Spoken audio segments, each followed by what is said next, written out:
تو اللہ تو تعالیٰ ہم جان دیکھیں لیں گے گے، کہ کون جو ہے دین اللہ سے تعالیٰ ہٹ جان جاتا ہے، لیں گے کہ کون ہے جو رسول کی پیروی کر رہے ہیں۔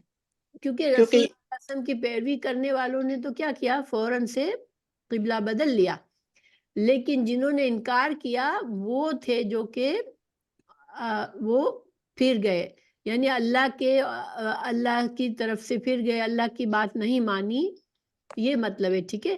یہ نہیں ہے کہ ممن ينقلب على عقبیہ سے مطلب کیا ہے کہ ہدایت کے راستے سے الٹا پھر جائے گا کوئی، ٹھیک ہے، اور اچھا کوئی جو ہے یتبعو فوراً ہی رسولہ ایمان، یعنی پیروی کرے گا۔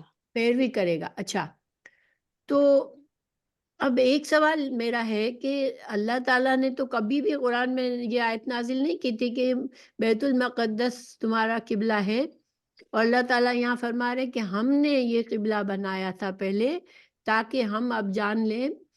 تو یہ یہاں پر اللہ تعالیٰ فرما رہے کہ بیت المقدس کو ہم نے اس لیے پہلے قبلہ بنایا تھا کہ ہم جان لیں جب ہم قبلہ بدلیں گے تو کون بات مانتا ہے۔ تو اللہ تعالیٰ نے تو قرآن میں تو کوئی بھی آیت ایسی نہیں ہے نا جس میں اللہ تعالیٰ نے فرمایا ہو کہ بیت المقدس تمہارا قبلہ اول ہے کوئی ایسی آیت؟ نہیں، نہیں، قبلے کی تبدیلی میں بھی امتحان تھا ایک نہیں، بہت لیکن بڑا۔ سوال میرا یہ کہ اللہ تعالیٰ یہاں فرما رہے ہم نے کہا تھا یہ قبلہ، مگر کیا اللہ تعالیٰ نے قرآن میں یہ حکم نازل کیا تھا؟ قرآن تو پہلے قبلے کے بعد قرآن آیا نا۔ نہیں، پہلے قبلہ رسول اللہ صلی اللہ علیہ وسلم مکہ میں جو قبلے کی طرف منہ کرتے تھے بیت المقدس کی طرف، اور پھر مدینہ میں آ کے بیت المقدس کی طرف کیا، تو یہ حکم کس نے دیا تھا مسلمانوں کو؟ اللہ تعالیٰ نے دیا اللہ نے۔ ہوگا، مگر اللہ تعالیٰ نے قرآن میں تو نہیں دیا تھا نا، یہ کیسے دیا تھا یہ رسول اللہ کو دوسری رسول وحی کے اللہ کے ذریعے تھرو، آیا۔ ہاں ماشاء وہی اللہ، وہی یعنی چیز رسول اللہ صلی اللہ علیہ وسلم کو وہی جلی یعنی خفیہ وہی اس کے ذریعے دیا گیا تھا کہ آپ کا قبلہ یہ ہوگا، کیونکہ فوراً رسول ہی اللہ صلی اثر اللہ کی علیہ نماز وسلم کے ہر بعد وقت آسمان کی طرف دیکھا کرتے تھے نا۔ دیکھا کرتے کرتے تھے۔ تھے۔ نہیں، لیکن یہاں پر جو پوائنٹ میں بتانا چاہ رہی ہوں وہ یہ ہے کہ آپ صلی اللہ علیہ وسلم کی حدیث سے ہمیں پتا چلا تھا کہ پہلا قبلہ جو ہے وہ کیا ہے، بیت المقدس ہے، لیکن یہاں اللہ تعالیٰ اپنی طرف کر رہے کہ ہم نے کہا تھا، ٹھیک ہے، گویا اس سے ہمیں کیا پتا چلا کہ کہ حدیث بھی، وہی آئی، وہی آئی تھی ہاں، رسول اللہ حدیث سے۔ جو آپ صلی اللہ علیہ وسلم ہمیں جو تعلیمات دیتے تھے وہ کہاں سے آتی تھی؟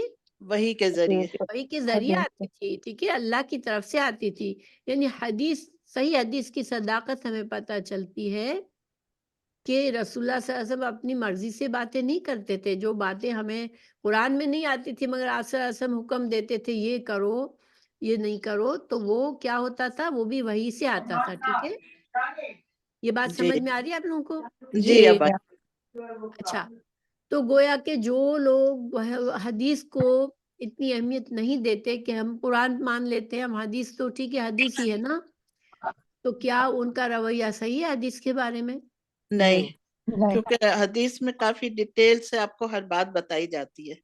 اور حدیث بھی اللہ کی طرف سے ہے، اللہ یہاں وہی کی کا طرف اللہ سے کی ہے۔ طرف سے ہے اور ہاں، بہت کلیئر کر دیتی ہے۔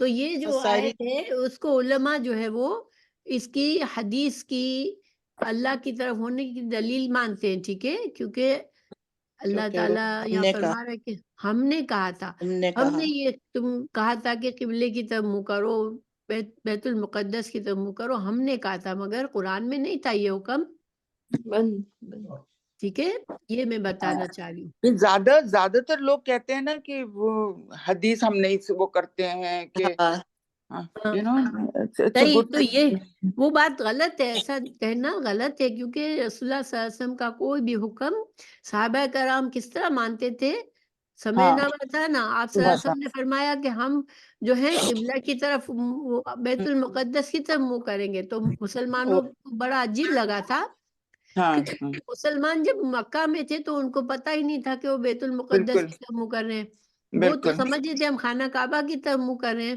ہے نا، بالکل تو یہ جب اتنا بڑا حکم ان کو دے دیا گیا کہ اب تم بیت المقدس کی طرف منہ کرو گے تو یہ بڑی بڑی بات، بات تھی۔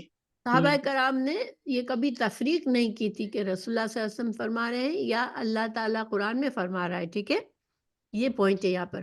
اوکے۔ اچھا، اور یہ ضروری کیوں ہے، میں اس پہ اتنی اہمیت کیوں دے رہی ہوں کہ یہ بہت سے لوگ اس میں فرق کرتے ہیں کہ حدیث تو ہم کوئی بات نہیں، ہمیں قرآن سے حکم بتا دو بس. ہاں بس ہم قرآن، ہاں بالکل بالکل ہمیں بالکل. قرآن اور سنت دونوں پہ پورا عمل ہاں، رکھنا. مگر ہمیں آپ صلی اللہ علیہ وسلم کی حدیث اگر ثابت شدہ ہے کہ صحیح حدیث ہے بالکل. اس کا انکار نہیں کر کو سکتے. یقین کرنا چاہیے. ہاں بالکل. اچھا، مگر حدیث میں صرف فرق یہ کہ اس کی اتھینٹسٹی کو دیکھنا پڑتا ہے کہ یہ جی اس کو ثابت شدہ ہے یہ کہ ہاں یہ واقعی صحیح حدیث ہے، جو کہ اب ہو چکا ہے. سب ہمارے پاس بہت ساری سارے ہاں معلومات موجود ہے کہ کون سی صحیح حدیث ہے، کون سی ضعیف ہے، کس میں کیا ضعف ہے. ٹھیک ہے. اچھا، اب اللہ تعالیٰ نے فرمایا کہ وَإِن كَانَتْ لَكَبِيرَةً إِلَّا عَلَى الَّذِينَ هَدَى اللَّهُ. اب دیکھیں یہاں پر اللہ تعالیٰ خود تعریف فرما رہے ہیں. کس کی تعریف فرما رہے ہیں؟ کہ یہ جنہیں اللہ نے ہدایت دی. ان ہاں لوگوں پر جنہیں ان لوگوں کو دیکھیں یہاں جن پر کو اس اللہ نے آیت پہ غور کرے. وَإِن كَانَتْ لَكَبِيرَةً کہ یہ بہت بڑا. بھاری تھی. ٹھیک ہے. بہت بھاری تھا ان کے بھاری لیے، بات تھی بہت بھاری لوگوں تھا. کے لیے. ہاں، یعنی کہ جب قبلے کی تبدیلی جو ہے وہ مومنوں کے لیے بہت بھاری تھی. یعنی بھاری جی تھی. ہاں. دیکھیں آپ کو مثال کے طور پر ہم کوئی بات کرتے ہیں سمجھ کر کے ہمیں کسی نے بتا دیا تھا بہت پہلے کہ یہ دین میں ایسے ہی ہوتا ہے. ٹھیک ہے. یہ جو ہم طریقہ کرتے ہیں یہ دین کا طریقہ ہے. آپ کو ہمیں ابھی کوئی عالم آتا ہے وہ ہمیں قرآن و حدیث کے دلائل کے ساتھ بولتا ہے کہ نہیں یہ وہ دین کا طریقہ نہیں تھا، وہ کسی کی بدعت تھی، اب دین کا طریقہ یہ ہے. کیا ہم ایک دم سے مان لیتے ہیں؟ ایک نہیں. پرانی ہماری عادت ہوتی ہے، ہم پرانا عقیدت ہمارے دل میں ہوتی ہے تو ہم اس کو فوراً سے ہمارے لیے مشکل ہوتا ہے نا بدلنا. مگر صحابہ کرام کی کیسا تھا، اتنی جہالت کے دور میں تھے وہ پہلے اور اس کے بعد مسلمان ہوئے تھے، مگر ہر حکم کو کیسے ہر مانتے حکم تھے؟ ان کا مانتے تھے. فوراً مان لیتے تھے. ٹھیک ہے. یہ اللہ تعالیٰ نے ان لوگوں کی تعریف فرمائی. اللہ نے فرمایا ہم نے ان کو ہدایت دی تھی تو اللہ تعالیٰ ہمیں بھی ہدایت دے کہ دیکھیں ہم غلط چیز کے بار بار ہم جاتے ہیں، ہمیں کہہ دیا جاتا ہے کہ یہ دین کا طریقہ نہیں ہے، یہ صحیح دین نہیں ہے، یہ بدعت ہے، اس کو فالو کرنے میں گناہ ہے. لیکن ہم کیا کرتے ہیں؟ بہانے ڈھونڈتے ہیں، ہم بار بار اس میں جا پڑتے ہیں. لیکن یہ صحیح طریقہ نہیں ہے، یہ مومنوں کا طریقہ نہیں ہے. ٹھیک ہے. ہمیں اس سے پناہ مانگنی چاہیے. ہاں البتہ دلائل سے دین کو لینا چاہیے کہ ہاں یہ اس کی صحیح حدیث ہے، یہ صحیح قرآن کی آیت ہے اور اس کے مطابق دین کو ماننا چاہیے. اچھا، وما کان اللہ لیضیع ایمانکم، اس آیت کا کیا مطلب ہے؟ وہ اللہ ضائع نہیں کہ کرے. تمہارا ایمان ضائع. اللہ تعالیٰ تمہارے تمہارا ایمان ضائع ایمان کر دے. ضائع ضائع نہیں نہیں کرے. اچھا، یہاں پر ایمان کس معنی میں ہے؟ جو یقین وہ مان لیا تھا نا، جن لوگوں نے مان لیا تھا اس کے اوپر. نہیں جو مان جائیں گے ان کے اوپر. تفسیر میں نے سمجھایا تھا کہ یہ ایمان کس معنی میں ہے؟ حتی الایمان. یہ نماز کے معنی میں ہے. ٹھیک ہے. دیکھیں میری بات سنیں، یہ اس آیت کا ایک بیک نماز گراؤنڈ میں کسی کو جی یاد آ رہا ہے؟ ہاں ایک نماز میں ہے ہمارا ہاں، خانہ کسی کو بیک گراؤنڈ عادی. یاد آ رہا ہے کہ کیوں یہ اللہ تعالیٰ نے یہ بتایا کہ اللہ تعالیٰ کسی کا ایمان ضائع نہیں کرتا؟ یہ کس کی بات کا جواب دیا اللہ نے؟ جو پہلے نماز پڑھتے تھے یعنی بیت المقدس ماشاء اللہ ماشاء اللہ. اور صحیح. اب جو ہے ان کو حکم دیا جا رہا ہے کہ کعبے کی طرف کر کے نماز پڑھیں. ہاں نہیں، دیکھیں جو لوگ اللہ تعالیٰ نے خانہ کعبہ کو قبلہ بنایا اس سے پہلے جو مسلمان تھے وہ نمازیں پڑھتے تھے مسجد اقصیٰ کی طرف، مگر پھر ان کا انتقال ہو گیا اور جب قبلے کی تبدیلی آئی، جب وہ دنیا میں نہیں تھے، گویا انہوں نے خانہ کعبہ کی طرف منہ کر کے اب نماز پڑھی ہی نہیں تھی، تو ان کی فکر ہوئی لوگوں کو. ٹھیک ہے. تو اللہ تعالیٰ نے کہا کہ نہیں، ان کی نمازیں اللہ نے ضائع نہیں کی ہے. ٹھیک ہے. یہ مطلب ہے اللہ تعالیٰ نے ان تو کو وہ جو پہلے دوسرے انبیاء پہ ایمان لے آئے تھے اور وہ انہوں نے مان لیا تھا ان نبیوں کو، تو ان کی تو ساری جو عبادات ہیں وہ ضائع تو نہیں ہوں گی. اس بیس پر وہ نہیں ضائع ہوں گی، بے شک نہیں ہوں گی. ٹھیک ہے. کسی بھی رسول کے آنے کے بعد فالوور اگر ہم تھے. نے نہیں ہاں، مانا. اب فالوور تھے. اب رسول اللہ صلی اللہ علیہ وسلم کے آنے سے پہلے عیسائی جس دین پر تھے اگرچہ اس میں تھوڑی بگاڑ بھی آ گئی تھی، لیکن وہ اللہ کے ساتھ شرک اگر نہیں کیا انہوں نے، دین ابراہیمی پہ بھی تھے نا یہ لوگ. ہاں اگر جو یہودی تھے وہ چاہے کچھ بگاڑ بھی آیا، لیکن جنہوں نے اللہ کے ساتھ شرک نہیں کیا وہ کیا تھے؟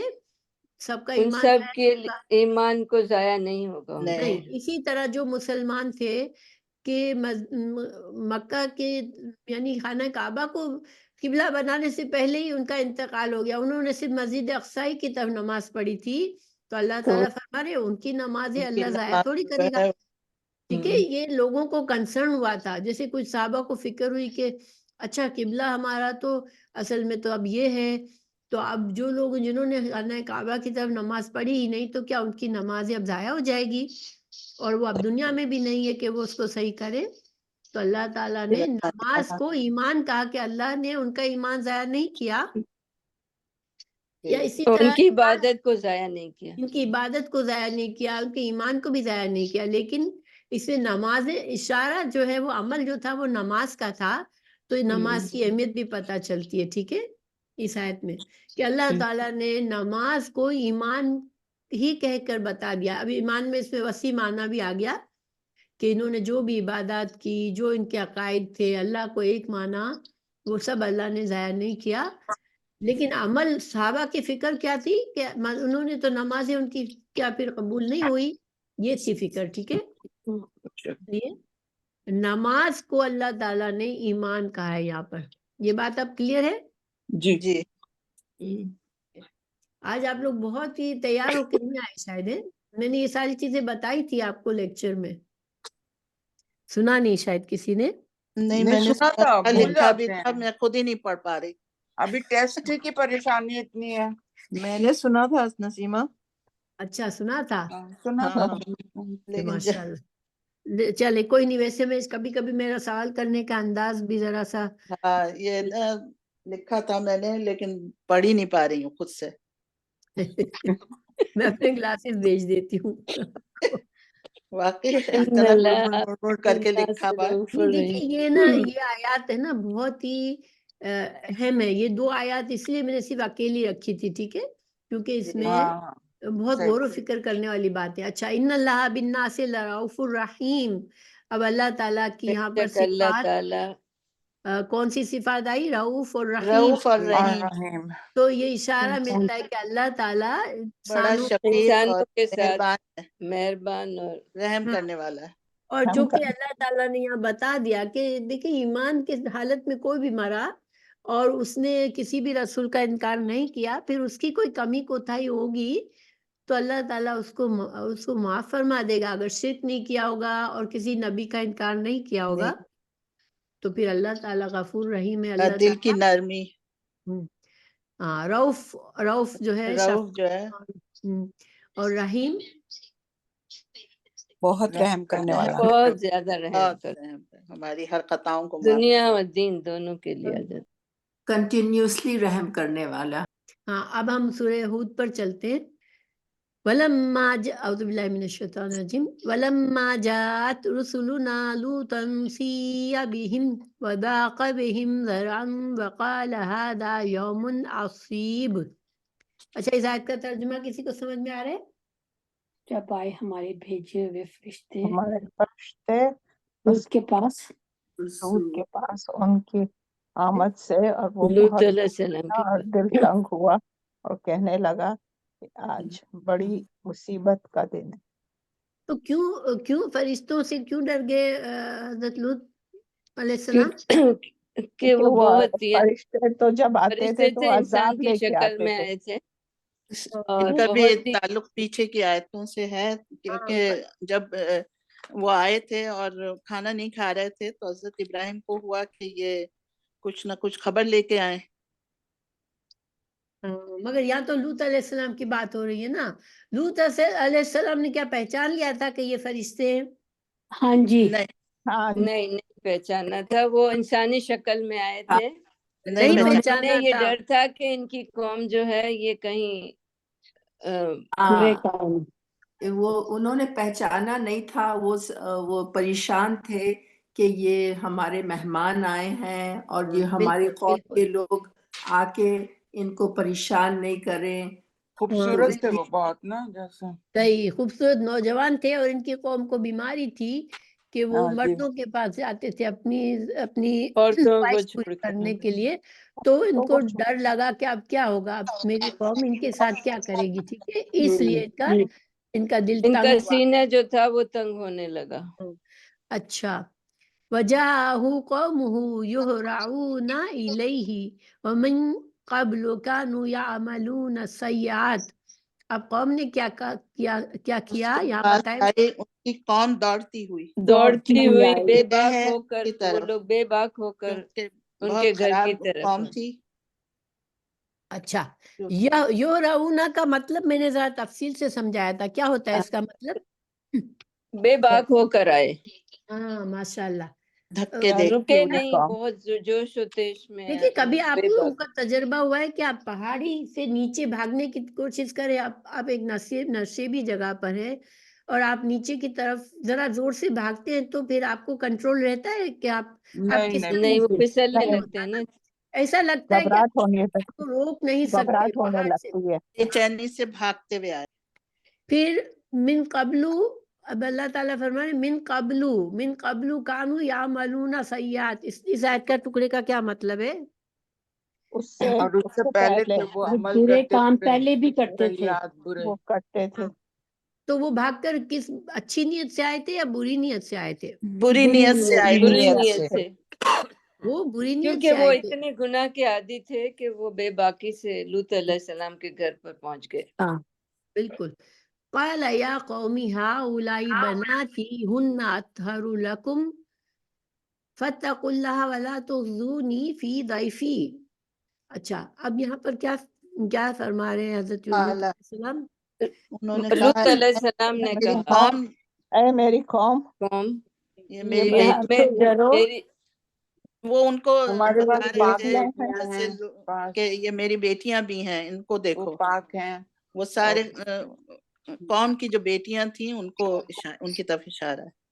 اچھا تو دیکھیں اب اس کے میں نے دو معنی بتائے تھے. میری بیٹیاں ہیں وہ تمہارے لیے زیادہ پاک کے. میں نے اس کے دو تفسیریں بتائی تھی. یا تو ان کی خود بیٹی تھی حود علیہ السلام کی، یا پھر قوم کی بیٹیاں. قوم کی بیٹیاں. ماشاء اللہ رضیہ، آپ رضیہ ہی ہے نا؟ جی میں رضیہ بول رہی ہوں. ماشاء اللہ آپ نے آج اچھے جوابات دیے ماشاء اللہ. Thank you Razia. بس لائف. تو اتفاق اپنی کی بات ہے. دیکھیے اب دونوں میں مجھے یہ بتائے کہ قوم کی بیٹیوں کی طرف اشارہ کیا یا پھر اپنی بیٹیوں. تو کیا کوئی باپ اپنی بیٹیوں کو اس طرح سے کسی سے کہتا ہے کہ یہ میری بیٹیاں زیادہ پاک ہیں تمہارے لیے جب بری نیت سے آئے ہو؟ نہیں. تو ایک نبی ہو کہ وہ ایسی بات کیوں کر رہے ہیں کہ اس سے ہمیں کیا پتہ چلتا ہے، اشارہ کیا ملتا ہے کہ حضرت لوط علیہ السلام کی کتنی حد تک وہ بے بس تھے نا. وہ حضرت بے بس تھے، وہ چاہتے تھے کہ یہ اور غلط کام عورتوں کی طرف عورتوں کے ساتھ غلط کام. اٹینشن ان کی لڑکیوں کی طرف، عورتوں کی طرف ہو، یہ تھا مقصد ان کا.